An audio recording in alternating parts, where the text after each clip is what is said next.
Hello, everyone. It is a big day for me because this is the not eighth, the 18th anniversary of Thomas and Friends.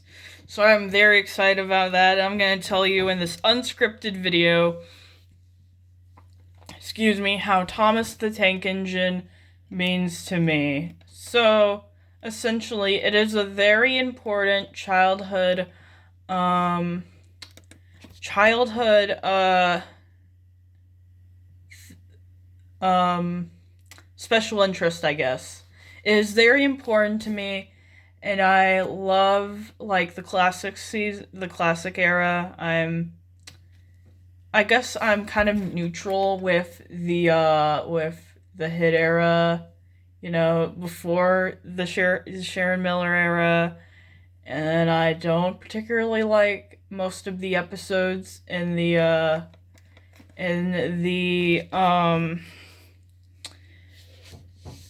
that era. And then in the Brenner era, oh my gosh, that is probably one of the second best, one of the best eras in Thomas ever. And then there's Wubba. I don't like Wubba. And yeah, Thomas means a lot to me. Like as a franchise and a character, Thomas is my favorite. I don't know why. I guess I just like angsty.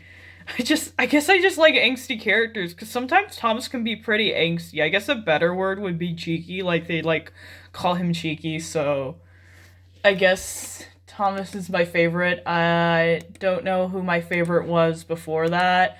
Like in the beginning, and then my favorite was Gordon, and then my family like before I got back into the show in like 2016, my family be like, "Why do you like Gordon? He's kind of mean." I'm like, "I don't know." And yeah, is there anything else I would like to add? Originally I had like a 16-minute video, but then I'm like, I went on for way too long. And I did read on Twitter how how there's going to be more stuff next year. So I hope that's like really, really good and said for fans old and new. So I do hope they like do the Runner era too, the Electric Boogaloo. That would have been. I mean, they don't have to bring back the show. Um, they just gotta do the same thing they did whenever the show was bad the first time. Well, when the hit era started and then the Miller era ended, something like that.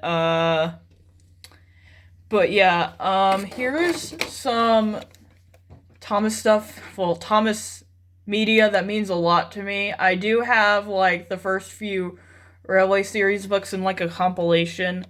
But yeah, I'm just gonna ramble about these random Thomas things and why I really enjoy them. So starting off with Tale of the Brave, that is like my favorite Thomas special. It it found me before I needed it the most, and it's just such a. I think I should watch it tonight. Not gonna lie, I think I'm going to watch it tonight because that's how great it is. And like in most Thomas media, I just feel so connected to the characters. Like I relate to them.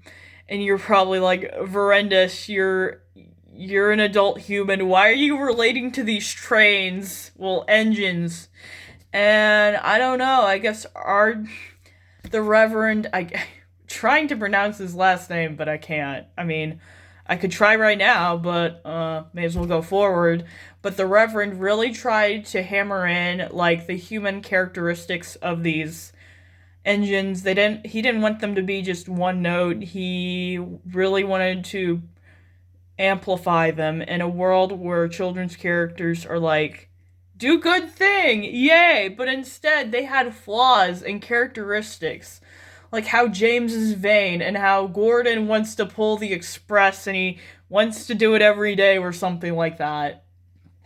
And Thomas being cheeky, all that. But this is basically about Percy learning about bravery, and I really do enjoy this lesson. And I don't know, this was I mean, ever since I like got back into Thomas in 2019 and watched this, it was probably one of my favorite Thomas specials, and it probably still is now. And now I'm going to talk about a Thomas thing that I don't like very much, but I feel like I should mention it because of nostalgia's sake. Thomas and the Magic Railroad. Unlike Tale of the Brave, I don't think I'm ever gonna watch this one again. If you know, you know. But it's not Britt Allcroft's fault. This movie turned out terrible. May she rest in peace. It was actually because of the testing audiences, and I like watched it one 4th of July.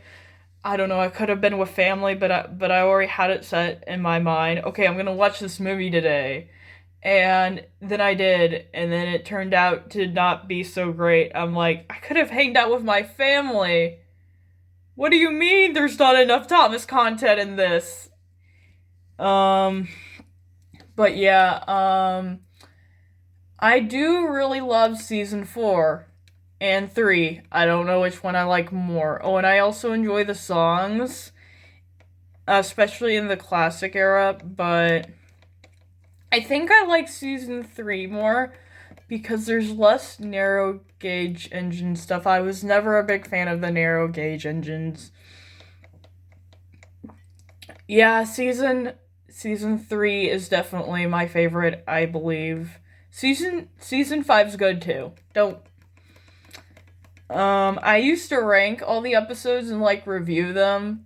I had these funny little quips in them. Like there was this one episode where in the Miller era, not the Miller era, the Hit era, where Henry was shunting cars or trucks, whatever, and I'm like, tender engines don't shunt. I mean, as a joke, not like a serious criticism. I think there was an episode called Thomas and the Pigs, and I wrote down there weren't enough pigs.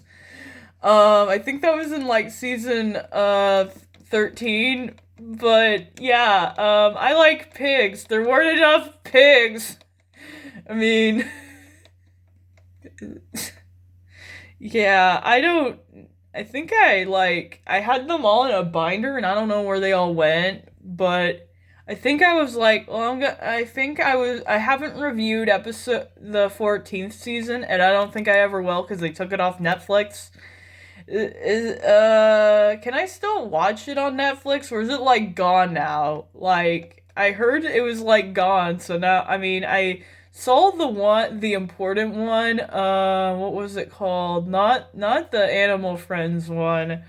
The one where they're all like, is it the Inventor Spectacular Bridge? No, it's not that one. It's the one where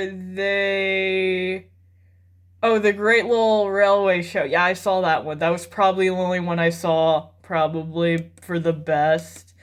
And anything else I need to note? I really enjoyed the Brenner era. I mean, it started to get really good, and then Mattel's like, these toys aren't selling, we have to make the show better. Like, maybe you should consider maybe the show wasn't the problem. And I used to not really like Mattel, not for like the Thomas stuff. It was for like another reason that had actually nothing to do with like the Thomas brand. Well, nothing that they did to Thomas. So I was just like, okay, I'm starting to feel comfortable with Mattel again. And then they made All Engines Go. And let me tell you what, my brother also grew up with Thomas, and I showed him like the trailer, the Link trailer, and after he saw Thomas, he just walked out of the room like, good call. So yeah,